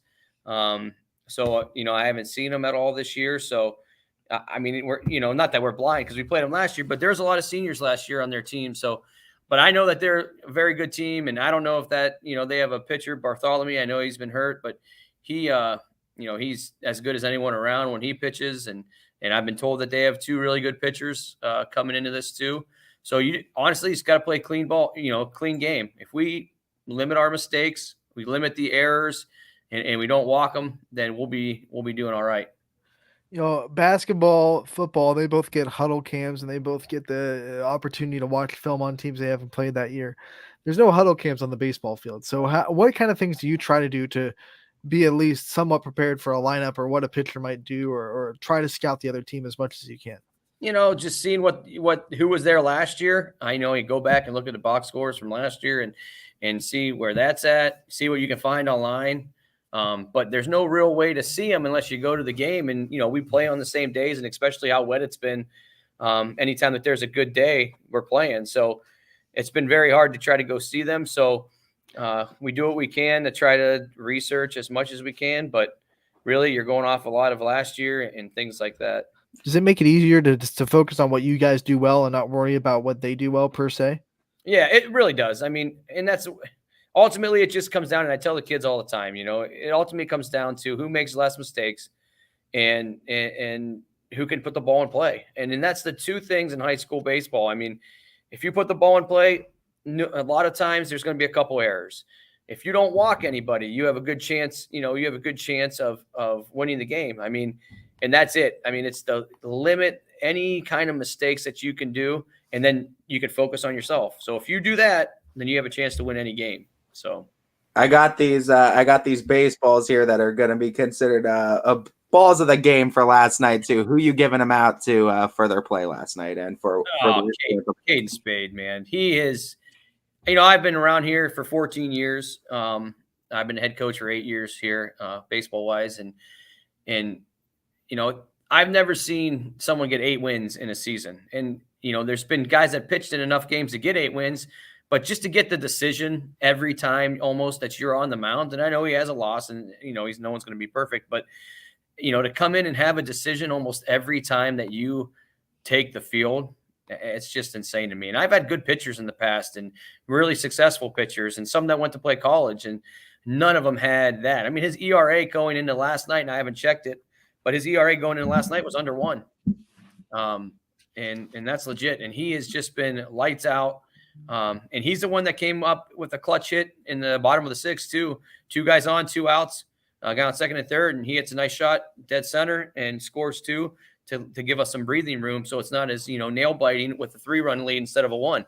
So he's been pitching really great this year. He's been not satisfied at the plate, which I know he could do better there too, but he has been hitting the ball now and getting on base now and doing the things that he needs to do. He just had a great game. Coach, we talked about the broad strokes of things that you have to do to win in high school baseball, but you guys specifically to win this next game, you've seen what they did in the tournament. What are some of the things that you want to specifically improve on and sure up before this next tournament game against Rootstown? Just putting the ball in play in every game. You see, if you look at some of our scores, anyone can see it. If there's games we didn't put the ball in play, we either barely won or didn't win. I mean, and that's it. We're just going to focus on putting the ball in play and doing what we do all year. We've done enough all year. We've beat some good teams. We have had a few bad games, but those have been, a while away. And I think we won 10 in a row or something like that. I don't know exactly, but it's something crazy. As long as we can just do our thing and keep playing and limit our mistakes, then, I'll put our kids, my kids up against anybody. And I really feel that way. I got great kids. They do the right thing. And if we could play our game, then we'll have a shot against anyone. You talked about the field crew getting the field up in conditions for last night too. What's been your sort of season experience like with the rain and trying to get opponents scheduled, cancellations, rescheduling? How's that been like from your perspective? For the most part, my assistant coach, the maintenance crew here have been, working their butts off. And, when I get out there, I can, but usually it's those guys, and they do whatever they can to get that field ready, and they have all year. And it's been a blessing because we've been playing a lot of games where other teams were not. I mean, heck, they canceled all of Scene's games yesterday, and Scene's field, you're known for the prestigious play and all that kind of stuff on that field. And they canceled those games yesterday, but we played. So, there's been a lot of that, canceling, trying to find games and playing conference games. I guess the difference this year is like we've mainly played conference games. So a lot of times you're playing non-league games here and there and all that, or maybe equaling almost as many non-league games as league games, depending on what league you're in. But, I guess the different thing is we really just played a lot of league games this year.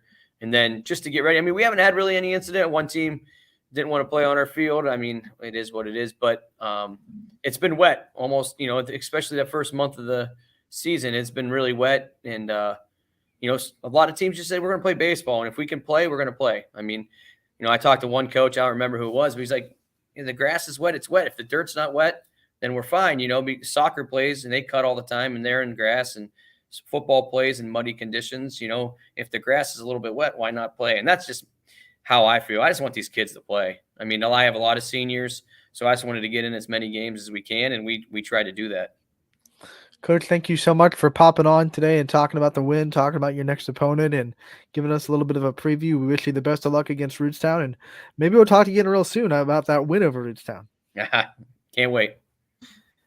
Thank you, Coach. Thank you. Coach Paige from Garfield joining us on Running Point, and is a surprise guest. Like we said, in last minute. Who joins on Running Point too? It's always a surprise. But no, it's exciting to get into Garfield territory too, and just talk a little bit of that Portage County. We mentioned that's like a little Portage County portion of the bracket, and it goes into the what we'll call we'll deem it the makeshift Portage County championship of the bracket too, between Rootstown and Garfield in this one. Yeah, that's true. And Rootstown is a team that, you look at past districts; they're always in the conversation. So you got to respect them for what they've been able to do as a program in the past. Baseball and they know coaches. They have good coaches, and they just know how to have good fundamentals from the bottom up. Yep, their softball teams in the district semifinals tonight. Their baseball team trying to get there. We hope they don't. Unfortunately, sorry, Rootstown. Sorry, Rootstown. We're rooting against you. If you want to be a YSN school, though, absolutely, call us up. You can sign up, and we'll root for you real quick. Absolutely free to do so too. Get on board, talk with your school board, and let's make it happen. Rootstown, we are always there's always room for more in the YSN family. It'd be perfect. We know what a rover is now. Yeah, there you go. If you came on a couple months ago, we would have put a dog as your logo instead of a boat. But hey, we've learned. We've learned. There you go. And we've learned. We got it. We're ready. We're ready for you, Rootstown. Come on aboard. But talk about teams that we do hope to make it on the YSN family. We should talk about the teams that are in the YSN family that are scheduled to be appearing on the network. Want to go through our games for the night? Is that what you're trying to get at? Yeah, I'm trying to say let's go on ysnlive.com/live. Let everyone know what's going on the network tonight. And all right, let's look at it. We have a busy night with all the cancellations from last night, and as far as tonight goes, we have one regular season baseball game with West Branch playing Columbiana at Mount Union.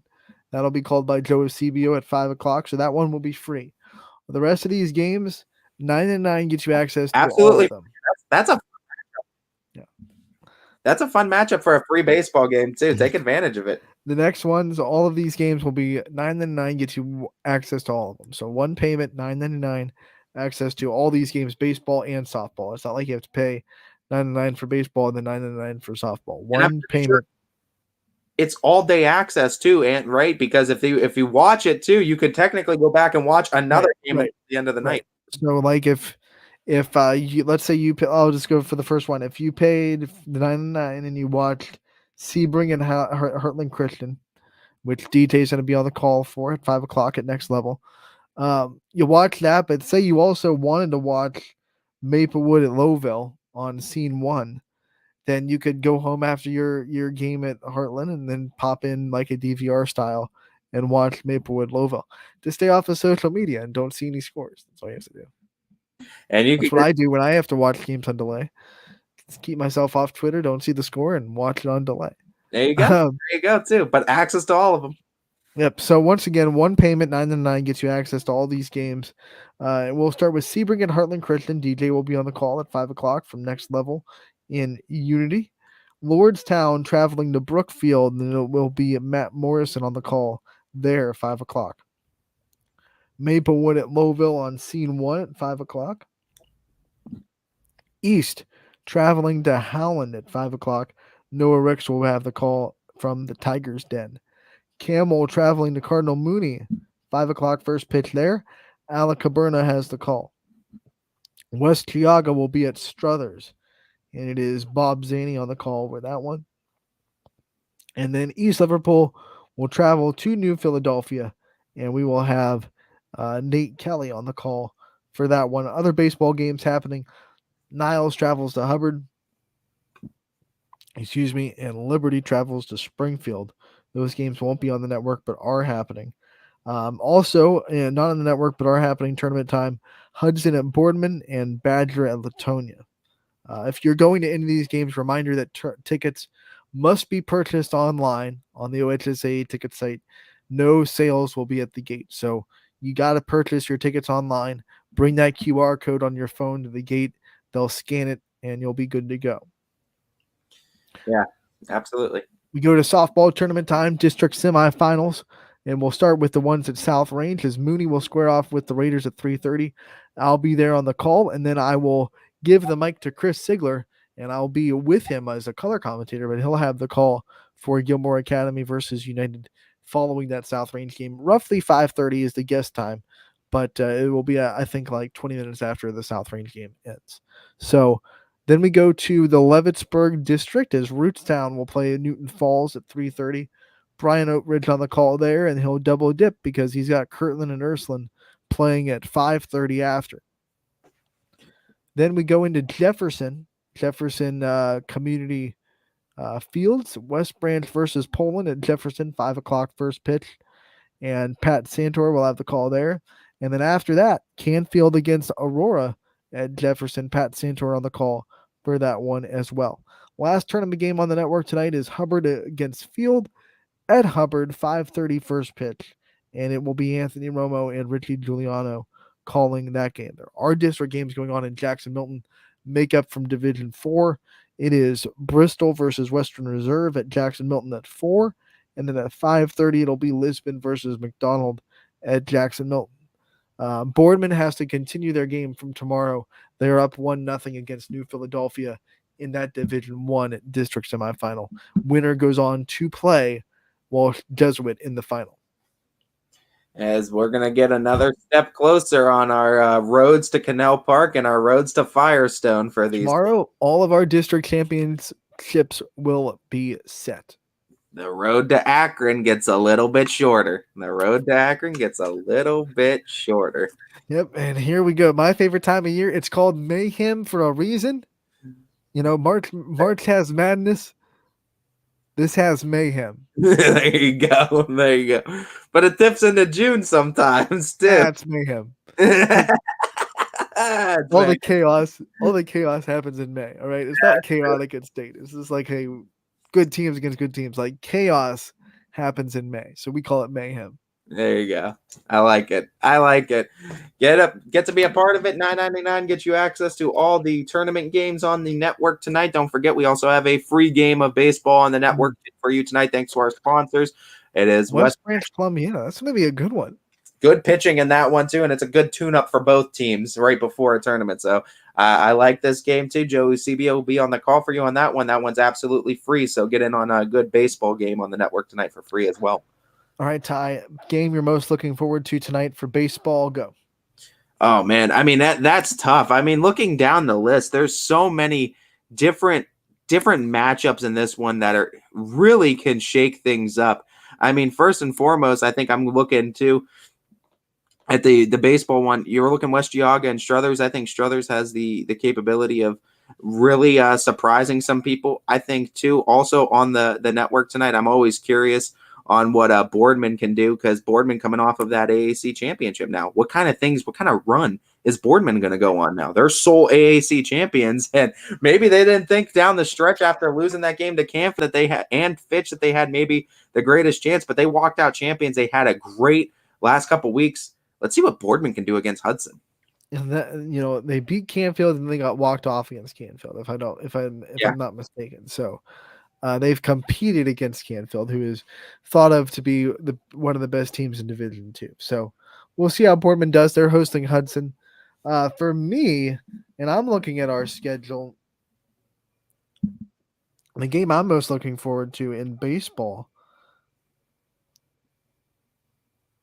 has got to be East Liverpool going to New Philadelphia. East Liverpool looked so strong on Saturday to advance. A 10-0 win over Beaver Local.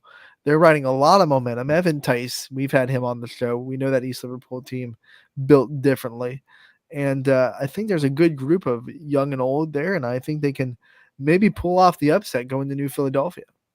I think so as well. I think this is going to be a fun game too. And New Philly always is competitive as well. All right, Ty, game you're most looking forward to in softball. Go.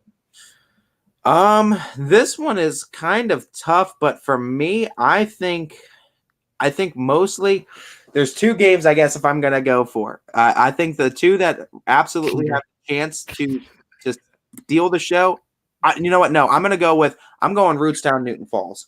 Rootstown Newton Falls. I think Rootstown Newton Falls has the potential. There's another game I think has potential to steal the show tonight, but I think Rootstown Newton Falls is a dark horse candidate game that can absolutely steal the show tonight. When what both teams are bringing to the table, I think it's going to be a lot more exciting than what other people are, or what some people might be expecting. For me, I am super looking forward to Poland West Branch, because these are two teams that probably deserve to be playing in a district championship. They're both on our power rankings. The only power ranking versus power ranking team matchup that we see in these districts. It's going to be a great game, and someone's going to move on, and someone's going to be a tough luck loser. We talked about another game earlier too, but the other one I was saying that I think has potential to steal the show. Watch out for South Range Mooney. Watch out for South Range. Storyline wise, that's the best one, because like I said, the last time South Range made it to a state championship game and lost, the next year they were booted out of districts by Cardinal Mooney. Circles repeats itself, right? So here we go again. Cardinal Mooney comes to South Range, and the South Range is state runners up last year trying to get back, and they have to go through Mooney again in a district. Brian Oatridge has a nice little 1-2 punch too, because Kirtland Ursuline is going to be a good one, I think, as well. I think Kirtland has a chance to really be competitive as well. I hope that obviously the Irish are the ones coming out of it, but I think Kirtland can absolutely give the Irish a game. I think they played each other this season. That's a good thing to look up, isn't it? I'm looking on their game changer for Ursuline right now, because I think they played each other early in the season, like one of the first games. They did. They played, and Ursuline won 12-1. Huge score. But again, do not take anything at face value at this sport. That score happened a long time ago, and these are two completely different teams. Let's see what happens here in round 2. In that game, Patron had 3 RBI for the Irish, and Alyssa Shealy had 2. It's going to be a fun one. We're going to get some district finals. Pretty much all district finals. Yeah, Division 1 through 4 is going to be set for softball. We're going to know our district finalists then after tonight. I'm pretty sure. All of them will be set. All the championships will be set tomorrow. We're going to have a fun time talking about it. We're going to open the show at noon with an interview with Kelly Zolik, who just got named first team All-Ohio in Division 3 from South Range. So we'll be talking to her at noon, and she's definitely hoping that we're also talking about a district championship berth for South Range as well. Brian Tolnar will be on the show tomorrow. No Scotty. He's preoccupied. He's taking the week off, so we'll have Scotty next week, but we do have Tolnar and Zolik and a couple of other guests that are kind of waiting to confirm a time. So stay tuned to our social media, because like I said, you never know who's going to pop up on Running Point. And make sure to tune in tomorrow from 12 to 2. Me and Ty, we're taking a 22-hour break. Casual Sports Podcast coming up next. And Power Hour coming up from 3 to 4. And then we have a lot of games on the network tonight. Playoffs 9-9 gets you access to all of them. One regular season baseball game that is perfectly free between West Branch and Columbiana being played in Mount Union. All that and more coming up tonight on Running Point on YSN's Running Point. It's coming up on YSN. Stay tuned. Bye.